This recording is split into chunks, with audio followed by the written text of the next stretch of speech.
I supported my sister for 10 years. Then she tried to get me arrested for stealing her car. She lived off my paychecks, crashed my car drunk, and begged me to lie to the cops. When I refused, she filed a false police report, and our parents backed her up. Before we get started, make sure to hit that subscribe button, smash like, and drop a comment. It really helps more people find these stories and motivates me a lot. Hi, I'm Michael Carter, 32, and 2 months ago, I cut off my entire family after they tried to ruin my life over a lie my sister told the police. I wish I could say this all started with something dramatic. A betrayal, a fight, a moment so outrageous it made the decision easy. But no, it started the way most slow-motion disasters do. With guilt, love, and a lifetime of being the responsible one. I was 22 when Jessica, my younger sister by 6 years, first moved back home after failing out of college. Our parents sat me down like they were delivering news of a family death. "Michael, she just needs a little help," my mom said, tears brimming in her eyes like Jessica had come back from war instead of a spring break DUI. "Yeah," my dad chimed in, already cracking a beer. "You've got a good head on your shoulders. Help your sister stay on track." That little help turned into me paying her rent, then her credit cards, then her car insurance. When she totaled her own clunker, she cried to me about needing a way to get to job interviews, so I started letting her borrow mine. I justified it every time. She's family, she's my sister. One day she'll grow up, but Jessica never grew up. She turned 26 and still had the emotional maturity of a teenager. She'd hop from job to job, always with an excuse. Her relationships were messier than a soap opera marathon, and somehow I always got the call when she needed rescuing. Bail money, emergency hotel nights. One time she faked food poisoning just to get out of working a weekend shift and expected me to Venmo her lost wages. Still, I said yes. Because if I didn't, my parents would call me cold, uncaring, selfish. Then she took my car, without asking. It was a Thursday afternoon when I got the text. 5 words. No apology, no warning. "Hey, took your car for weekend. No punctuation, no remorse." I called her immediately. Blood boiling, already halfway through picturing my car wrapped around a tree. She answered like I was the inconvenience. "Oh my God, Mike, chill. You weren't even using it. We're going to the cabin." "I didn't say you could take it," I said through gritted teeth. "Yeah, but you weren't home." That's when I knew something was off. She sounded tipsy, maybe high. Definitely not in a place to be behind the wheel of a car I was still making monthly payments on. "Bring it back, now." She hung up on me. I stood in my apartment, phone still to my ear, the dial tone ringing like some warning bell in the distance. That was the moment. The exact moment. I should have driven to my parents' house and told them everything, but I already knew what they'd say. "Michael, it's just a car." "She's your sister. Why are you being so dramatic?" So I waited. And that night, at exactly 2:14 a.m., I got the second call. Jessica, crying. She'd crashed the car, totaled it. And that was only the beginning.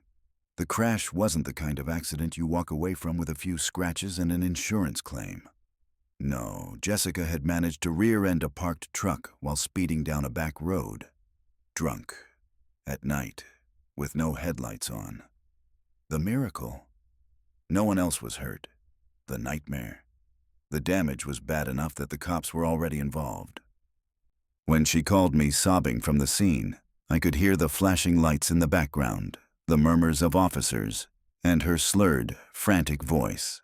"Mike, you have to come down here. Please, please just tell them it's your car and that you let me borrow it. They think I stole it. They're going to arrest me." She expected me to lie to the cops.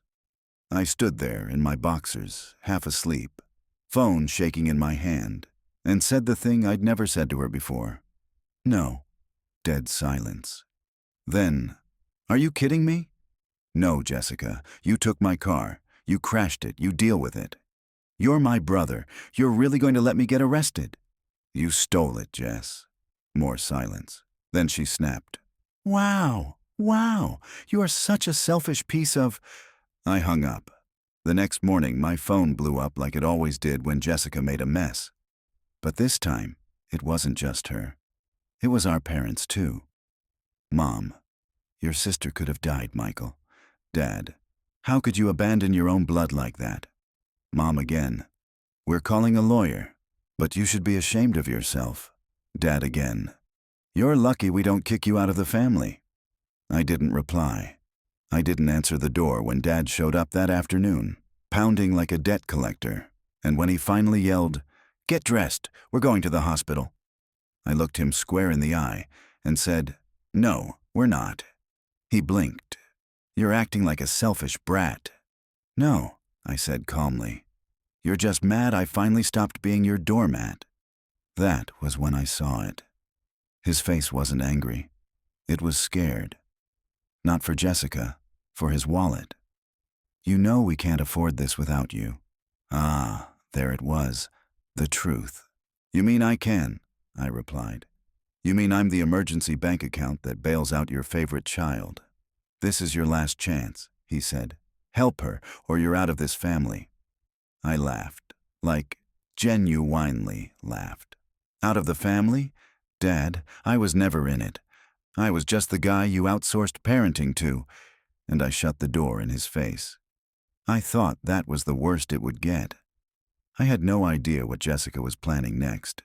The police station was colder than I expected. The kind of cold that seeped into your skin and made your nerves tighten. I sat there, hands folded tightly in my lap, a bottle of water untouched on the table in front of me. The metal chair was uncomfortable. The fluorescent lights above were flickering slightly, and my heart hadn't stopped racing since the moment those two officers knocked on my door. "Michael Carter?" they'd asked, calm but firm. "Yes? We'd like to speak with you about a stolen vehicle. Your sister, Jessica Carter, filed a report." I blinked at them like they'd just spoken a language I didn't understand. "I'm sorry, what?" But they were already asking for ID, calmly informing me of my rights, and asking me to come down to the station to clear things up. Not under arrest, not yet, just a voluntary chat. But the looks on their faces said it clearly. They thought I was guilty. Now, sitting in that room, it all felt surreal. A new officer entered, Detective Monroe, according to the badge clipped to her hip. She looked like she'd seen too many liars and wasn't in the mood for another one. She sat down, opened a folder, and looked me dead in the eyes. "Why don't you walk me through what happened, Mr. Carter?" So I did. From the beginning. I told her about the years of enabling, the payments, the way Jessica had treated me like her personal financial safety net. Then the car, the unauthorized trip, the crash, the 2 a.m. call. I even showed her the text Jessica sent me admitting she took the car without permission. Monroe read it slowly, expression unreadable. Then she nodded. "Well," she said, "that certainly contradicts what she told us." I raised an eyebrow. "What did she say?" She slid a printed statement across the table. "This is what your sister reported." I picked it up, heart thudding, and scanned it quickly. It was absurd. Jessica claimed I had shown up at her apartment drunk, took her car without asking, crashed it on purpose, and then left her at the scene. She said she tried to stop me, that she screamed for me not to drive, and when I did, she ran after me barefoot and crying. It was laughable, if it hadn't been filed with the actual police. And then I saw the part that made my blood run cold. Witnesses, David Carter, Linda Carter, my parents. They had backed her up. I felt like I'd been kicked in the chest. My own parents had signed a statement against me, without asking, without a single call or question. They had simply believed her, again. And this time, they were helping her destroy my life. My throat tightened, but I forced myself to stay calm. "I'd like to file my own report," I said, voice steady despite the storm inside me. Monroe looked surprised. "You're pressing charges?" "Yes," I said. "Jessica Carter stole my vehicle. I never gave her permission. I want to file for grand theft auto." She studied me for a long moment, like she was trying to figure out what kind of man I was. Finally, she gave a single nod and stood. "I'll get the paperwork." It was quiet after she left. Dead quiet. But my brain was screaming. My family, was actively trying to ruin me. Not metaphorically. Not with guilt or manipulation. With felony charges. The next few hours were a blur. I gave my statement. Signed the forms. Showed them the text message again and forwarded screenshots of old conversations with Jessica. Some where she begged for help. Some where she admitted to mistakes. Some that simply painted the picture of a deeply entitled, manipulative person. By the time I walked out of the station, the sun was already low in the sky. I sat in my car, my new rental, since the original one Jessica totaled, and stared at my phone. 38 missed calls, half from my parents, the other half from Jessica. I didn't answer a single one, but I did listen to one voicemail. Jessica's voice was pure venom. "You're dead to me. You think this makes you a hero? You're just pathetic. You're a traitor to your own family." I stared at the screen for a while after that. Then I smiled, because for the first time in my entire life, I wasn't the one apologizing. By the time I got back to my apartment, the fallout had already started. My phone was vibrating non-stop, calls, texts, voicemails, and I knew exactly what was coming. I'd torn open a wound my family had spent years pretending didn't exist, and now the infection was spreading. I ignored every call, until one caught me off guard. Hamilton and Company. That was Jessica's workplace. I knew she'd started a new admin job there a few months ago, something she'd bragged about on Instagram with filtered office selfies and hashtags like, boss babe and, office life. So when I saw the company name pop up, I hesitated. But curiosity won. "Hello?" "Mr. Carter," a professional female voice said. "This is Dana Fields from Hamilton and Company. I'm calling in regard to an ongoing investigation involving an employee, Jessica Carter. Your name came up in connection with a police report, and we were hoping to verify some details." I raised an eyebrow. "Jessica listed me as a reference?" There was a pause. "She listed you as a character witness." I let out a breath and laughed, low and bitter. "And what exactly do you want to know?" Dana cleared her throat. "We're reviewing her conduct and any potential legal entanglements that could affect her employment. Can you confirm if she's involved in an active criminal investigation?" I didn't even hesitate. "Yes, she stole my vehicle and filed a false report to have me arrested. You can verify it with the local precinct. Case numbers 1428B. Another pause.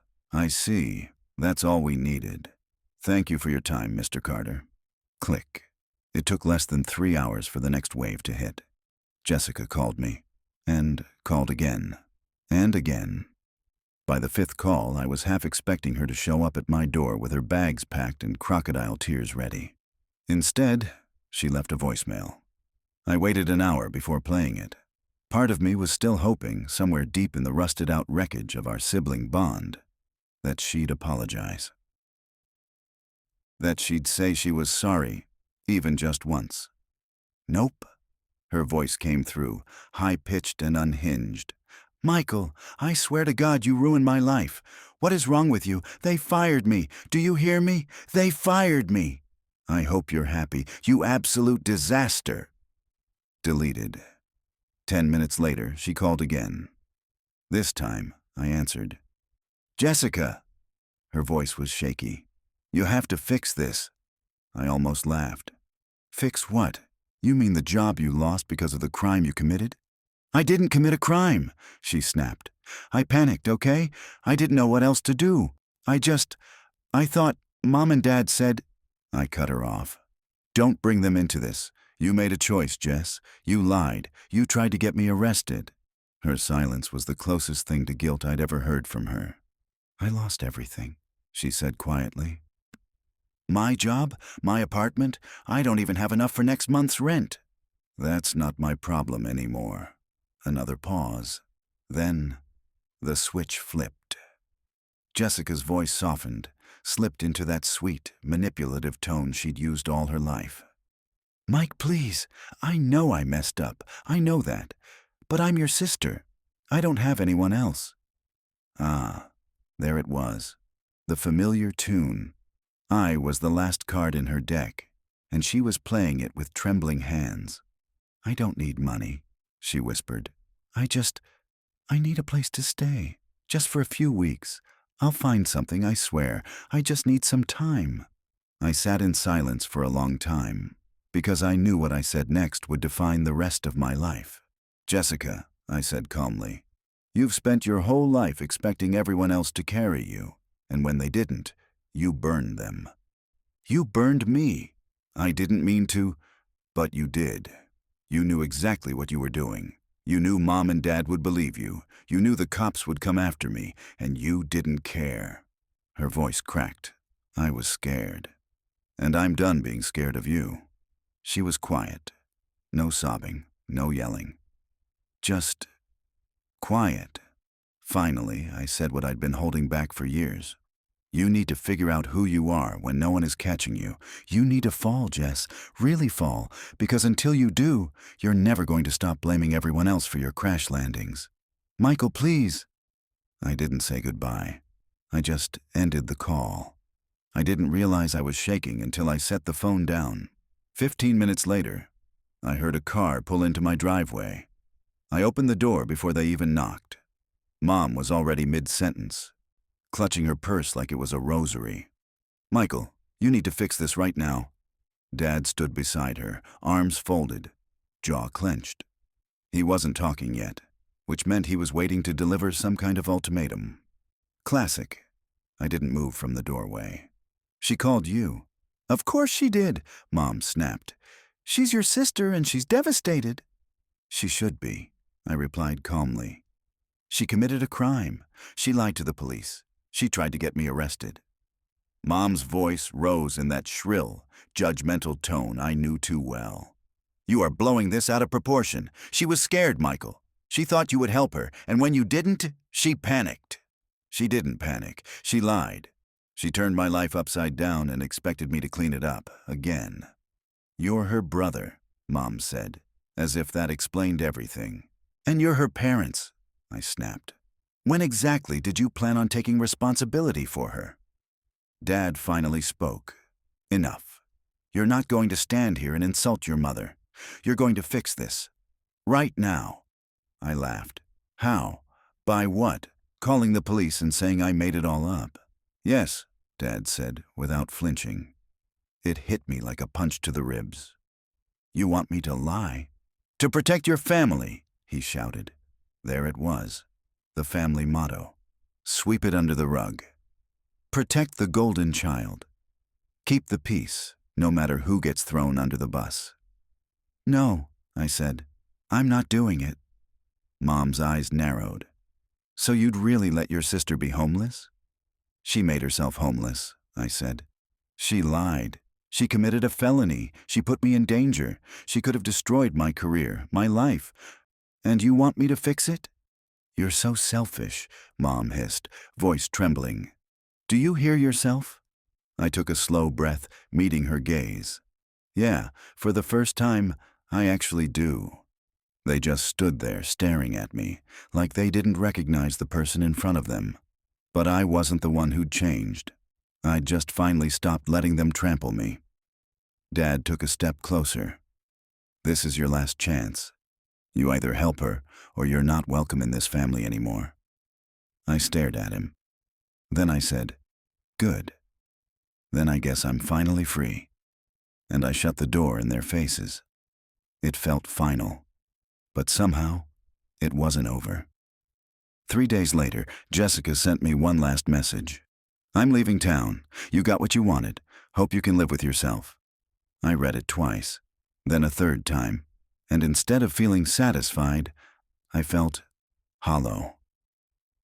Because for years, I had held on to this hope that one day she'd change, that one day she'd show up and take accountability, that one day I'd get to be her brother, not her handler. But that day never came. She left. Our parents went radio silent. The group chat that used to be filled with birthday reminders and chain memes was now a ghost town, and for the first time in my life, I was truly, completely alone. No noise, no guilt, no demands. I should have felt free. So why did I feel like I was standing in the wreckage of something I'd spent my entire life trying to build? The knock was soft. Not a police knock, not a guilt-ridden parent knock, just hesitant. I checked my phone. No missed calls, no texts, nothing to warn me who might be on the other side. I opened the door. Jessica. Her hair was tangled. She wore an oversized hoodie that didn't belong to her. Her eyes were red, face pale, the usual smug defiance gone. In its place was something raw. Desperation. Fear. "Michael," she whispered, "I have nowhere else to go." I didn't move. The hallway light cast a shadow across her face, and for the first time in years, she looked like my little sister again. Not the manipulator, not the wrecking ball in my life. Just a scared, broken girl standing in front of the brother she had nearly destroyed. But that didn't change what she did. "You tried to get me arrested," I said. "I know. You told the police I stole your car." "I was scared," she said quietly, voice cracking. "And Mom and Dad, they told me if I just said it was your fault, it would go away." "And you listened." She looked down at her feet. "I don't expect you to forgive me. I don't expect anything. I don't have anyone else. I don't need money. I don't need a place to stay. I just want my brother back." My heart twisted, because for a split second, I wanted to believe her, that this was real. That rock bottom had changed her, but I knew better.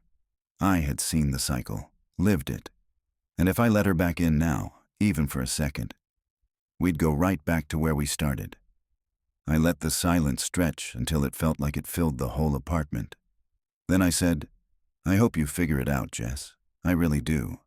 But I can't be your crutch anymore." Tears welled in her eyes. "Michael, please." I shook my head. "Goodbye, Jess." And I shut the door. 2 months later, I packed the last of my boxes into the back of my car and drove away from everything. My apartment, the neighborhood where I grew up. The weight of the family name. A new job in a new city waited for me. No more surprise calls, no more guilt-laced obligations. Just quiet. Jessica never reached out again. Last I heard, she was couch-hopping, burning through her remaining friendships the same way she did mine. Our parents hadn't spoken to me since the night I turned her away.